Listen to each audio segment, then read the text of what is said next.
कारंजा लाड तालुक्यातील बांबर्डा मुंदे गावातून काळजाचा ठोका चुकविणारी बातमी समोर आली आहे।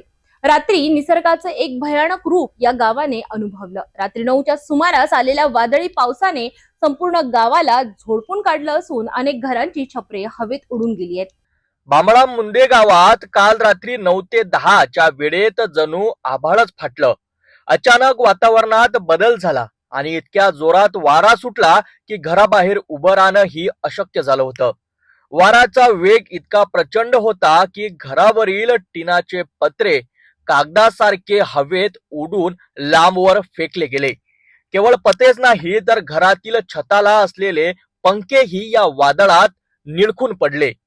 अनेक कुटुंबाचे अन्नधान्य, कपडे आणि वर्षभराची पुंजी या पावसात भिजून खराब झाली आहे। सुदैवाने जीवितहानी झाली नसली तरी मालमत्तेचं नुकसान लाखांच्या घरात आहे। आता या संकटग्रस्तांना प्रतीक्षा आहे की केवळ सरकारी मदतीची आणि पंचनाम्याची। निसर्गाच्या या लहरीपणामुळे बांबर्डा मुंदे येथील नागरिकांचे संसार आज रस्त्यावर आले आहेत। आता महसूल विभागाने तातडीने दखल घेऊन या भागाचा पंचनामा करावा आणि बाधितांना नुकसान भरपाई द्यावी ही सर्व ग्रामस्थांची विनंती आहे।